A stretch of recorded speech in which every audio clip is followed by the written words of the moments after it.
성부와 성자와 성령의 이름으로 말씀드립니다. 차례하겠습니다.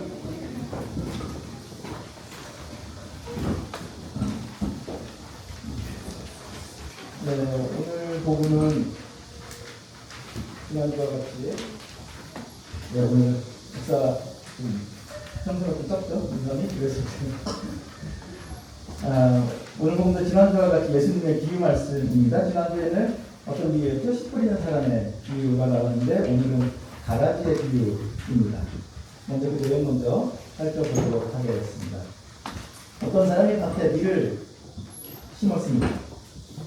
그런데 밀이 자라서 이삭이 폈을 때 가라지로 드러납니다. 동들이 주인에게 와서 주인님, 밭에 뿌리시는 것은 좋은 씨가 아니었습니까? 그런데 가라지는 어디서 생겼습니까? 하고 묻자 주인, 원수가 그랬구나 하고 대답합니다.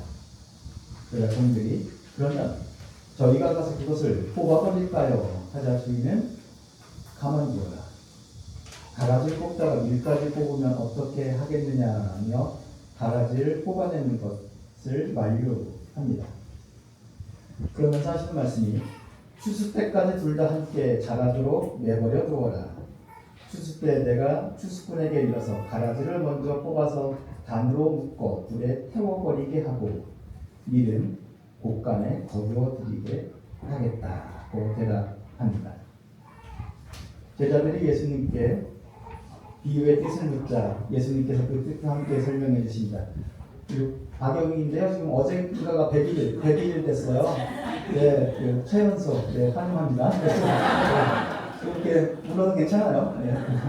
우리가 언제 100일 된 아이의 울음소리를 들어보겠습니까? 너무 좋죠? 네. 예수님께서는 이렇게 설명하셨다. 좋은 씨는 하늘나라의 자녀요, 가라지는 악한 자의 자녀를 말하는 것이다. 추수 때는 세상이 끝나는 날이요, 추수 때 가라지를 뽑아서 불에 태우듯이 세상 끝날에도 그렇게 할 것이다. 그날이 오면 남을 죄짓게 하는 자들과 악행을 일삼는 자들을 모조리 추려내어 불구덩이에 쳐넣을 것이다. 그때 의인들은 그들의 아버지의 나라에서 해와 같이 빛날 것이다. 자, 밀은 하늘나라의 자녀이고 가라지는 악한 자의 자녀입니다. 추수 때는 심판의 날을 의미하는 것이고 추수 때 가라지를 뽑아 불에 태운다는 것은 이 세상 끝날 때에 있을 악한 자들에 대한 심판을 의미하는 것입니다. 밀을 주인의 곳간에 거두어 드린다는 것은 심판날에 하늘나라의 자녀들은 하느님 나라에 들어가게 된다는 것을 의미합니다. 그렇게 아주 친절하게 설명까지 해주셨습니다. 오늘 비유의 설명을 보면 오늘 복음은 결국 마지막 심판에 대한 이야기입니다. 밀과 가라지, 하늘나라의 자녀와 악한 이의 자녀, 의인과 악인이 마지막 날에 명확하게 구분되어서 한쪽은 하나님 나라에 들어가고 한쪽은 불에 태워져 버린다는 이야기입니다. 매우 엄중하고 두렵기도 심판의 말씀입니다. 오늘 복음은 가라지와 같은 삶이 아니라 밀과 같은 존재가 되라는 말씀입니다. 악한 이의 자녀처럼 살지 말고 하늘나라의 자녀답게 살라고 말씀하십니다. 마지막 날 하늘나라의 곳간에 들여지느냐 아니면 불 속에 던져지느냐의 갈림길의 시간, 심판의 날이 분명히 있을 터이니 명심하라는 말씀입니다. 이 자리에 계신 교우 여러분 모두 마지막 심판의 날에 하나님 나라의 곳간에 들여지는 밀과 같은 하늘나라의 자녀가 되시기 바랍니다. 말씀을 좀 더 보겠습니다. 비유의 설명만 보면 이렇게 참 명확하고 선명한 메시지인데 사실 비유 이야기 자체는 그렇게 단순하지만은 않습니다.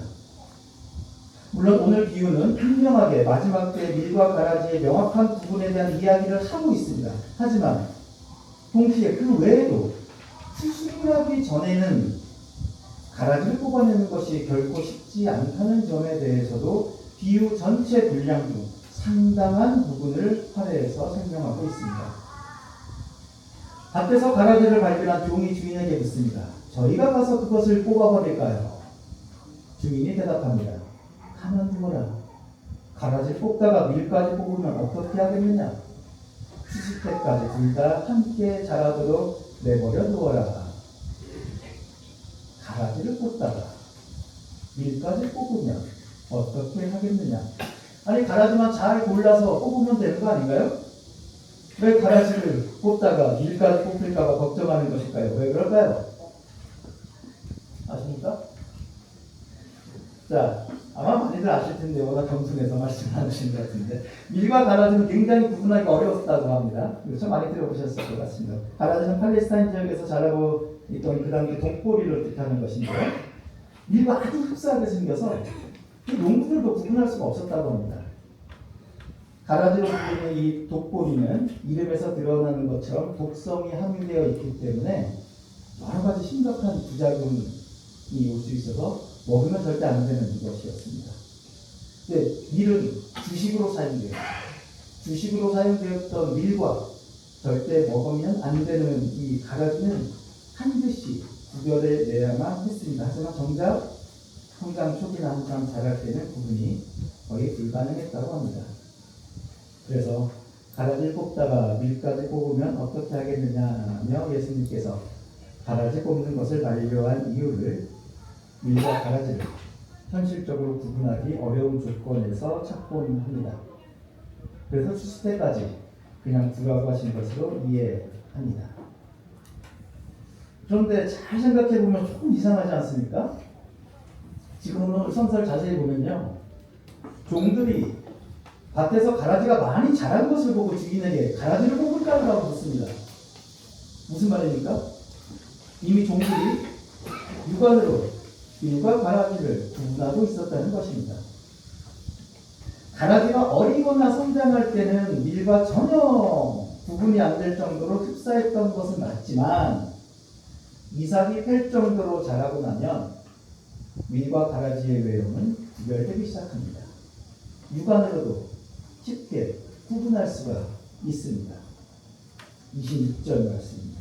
밀이 자라서 이삭이 팼을 때 가라지도 일어났다. 자, 밀이 자라서 이삭이 패자 드디어 밀과 가라지의 차이가 드러나기 시작합니다. 구별되기 시작합니다. 이제는 무엇이 밀이고 무엇이 가라지인지 구분할 수 있습니다. 그런데도 예수님께서는 가라지를 뽑다가 밀까지 뽑으면 어떻게 하겠느냐고 말씀하시며 가라지 뽑는 것을 만류하십니다. 추수 때까지 둘 다 함께 자라도록 내버려 두어라 하십니다.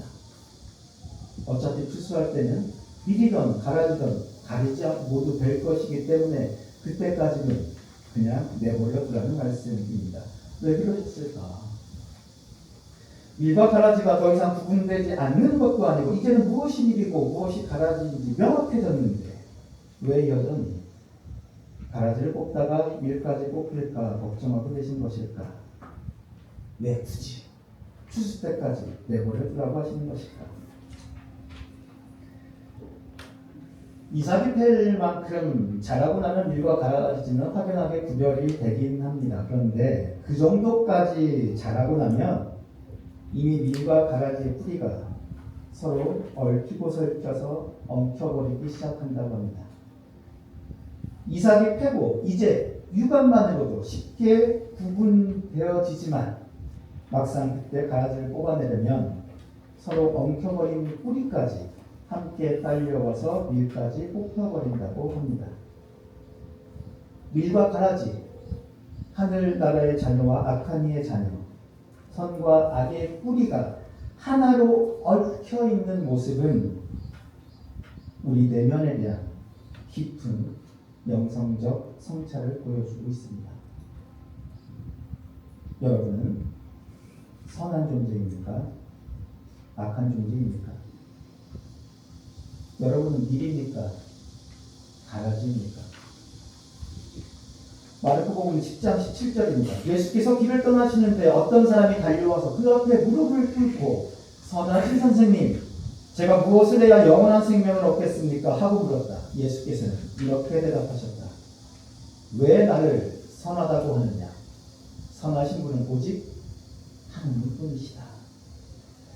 예수님은 당신에게 선하신 선생님이라고 부르는 이에게 왜 나를 선하다고 하느냐? 선하신 분은 오직 하느님뿐이시다라고 말씀하십니다. 오직 하느님만이 선하시다 하십니다. 오직 선하신 분은 하느님뿐이라고 말씀하십니다. 예수님조차 당신이 선하다 불리는 것을 사양하시며 오직 선하신 분은 하나님뿐이시라고 말씀하시는데 우리 중 누가 하나님 앞에서 선하다 감히 말할 수 있겠습니까? 시편 143편입니다. 주의 종에게 심판을 행하지 마소서. 주의 눈앞에는 의로운 인생이 하나도 없나이다. 로마서 말씀 하나만 더 보겠습니다. 나는 마음으로는 선을 행하려고 하면서도 나에게는 그것을 실천할 힘이 없습니다. 나는 내가 해야 하겠다고 생각하는 선은 행하지 않고 해서는 안 되겠다고 생각하는 악을 행하고 있습니다. 마음으로는 선을 행하려고 하면서도 해서는 안 되겠다고 생각하는 악을 행하고 있습니다. 이 고백이 어찌 사도 바울만의 고백일 수 있겠습니까? 우리 안에는 밀도 분명히 자라고 있습니다. 우리 안에 선함은 분명히 있습니다. 하지만 동시에 내 안에 가라지도 자라고 있음을 우리는 부인할 수는 없습니다. 우리 안에도 밀과 가라지가 마음을 뒤엉켜 있습니다. 우리 안에 어둠도 죄도 나쁜 마음도 있음을 부인할 수 없습니다. 그 모든 것이 얽히고 설켜 있는 것이 우리들의 모습입니다. 선함과 악함이 내 안에 온전히 뒤엉켜 있는 것이 솔직한 우리들의 모습입니다. 색으로 치면 흰색과 검은색이 섞여 있는 회색입니다. 사람마다 그 진하기가 조금 다를지는 몰라도 오직 새하얀 흰색뿐인 분은 하나님 한 분밖에 없습니다. 우리 모두는 회색입니다. 그 안에서 검은색만 골라 뽑아내는 것은 애당초 불가능합니다. 하지만 가라지를 온통 뽑아내지는 못하더라도 내 안에 가라지가 자라고 있음을 스스로 깨닫는 것은 대단히 중요합니다. 오늘 복음에서 종들은 밭에서 가라지가 자라고 있음을 알아차립니다. 그것으로 종들의 역할을 충분히 합니다. 오늘 복음은 밀과 가라지를 대비시켜서 가라지가 아닌 밀과 같은 사람이 되어야 한다는 말씀으로만 이해하고 넘어가기에는 그렇게 단순하지가 않습니다. 오늘 복음의 제목은 밀과 가라지의 비유가 아닙니다. 가라지의 비유입니다. 밀밭에서 자라고 있는 가라지의 비유입니다. 제자들이 예수님께 비유의 뜻을 물을 때도 밀밭의 가라지 비유에 대해서 자세히 설명해 주십시오 하고 청하고 있습니다. 오늘 복음은 쉽사리 뽑아낼 수 없는 운명처럼 짊어지고 가야 할 내 안에 있는 가라지에 대한 말씀입니다. 우리는 내 안에 무성하게 자라고 있는 가라지를 볼 수 있어야 합니다. 누군가의 허물을 감싸주는 것이 왜 그렇게도 어려운 것일까요? 누군가의 잘못을 용서하는 것이 왜 그렇게도 어려운 것일까요? 용서가 어려운 것은 나의 선함으로, 나의 자비로 용서하려고 하기 때문입니다. 그런데 용서는 나의 선함으로 하는 것이 아닙니다. 나의 자비로 하는 것이 아닙니다. 안타깝게도 우리의 선함은 남을 용서할 만큼 그렇게 크지가 못합니다. 우리는 그렇게까지 자비롭지 못합니다. 하지만 그럼에도 불구하고 우리가 용서할 수 있는 것은 나 역시 용서가 필요한 존재임을 깨달았을 때 용서할 수 있습니다. 내 안에 무성한 가라지를 볼 수 있는 자만이 용서할 수 있습니다. 우리는 때로 우리 안에서조차도 누가 밀이고 누가 가라지인지 구분하려 합니다. 그런데 제발 누가 밀인지 누가 가라지인지 구분하려 하지 마십시오. 가라지 같아 보이는 그 사람 안에도 엄연히 밀이 자라고 있습니다. 밀밭이라고 자부했던 내 안에도 가라지는 자라고 있습니다. 우리들은 모두 가라지 한 무더기쯤은 품고 살아가는 사람들입니다. 이것을 깨달았을 때야 우리는 서로 용서할 수 있고 서로를 이해할 수 있고 서로에게 자비로울 수 있습니다. 마지막 심판의 날에 가라지는 뽑아서 불에 태워버리고 밀은 하늘나라의 곳간에 거두어 드리겠다는 이 말씀은 분명 엄중한 심판의 말씀입니다. 그런데 동시에 하나님 앞에서 결코 선하다 할 수 없는 우리에게 마지막 심판의 날까지 끊임없이 내 안에 있는 선과 악의 치열한 갈등 속에서 살아가야 하는 우리에게, 뽑아낼 수 없는 죄의 속성에서 살아가는 우리에게, 가라지를 가득 품고 살아가는 우리에게 마지막 날에 하나님의 크신 은총과 선하심과 사랑으로 우리 안에 있는 어둠과 죄와 악을 깨끗이 불태워 주시겠다는 더할 나위 없이 크고도 큰 은총의 말씀이기도 합니다. 마지막 때에 비로소 예수 그리스도의 보혈의 피로 우리가 하나님 앞에 정결함을 입을 수 있게 된다는 말씀이기도 합니다. 내 안의 가라지를 겸손하게 마주하시기 바랍니다. 그리고 다른 이의 가라지도 따뜻하게 품어주시기 바랍니다.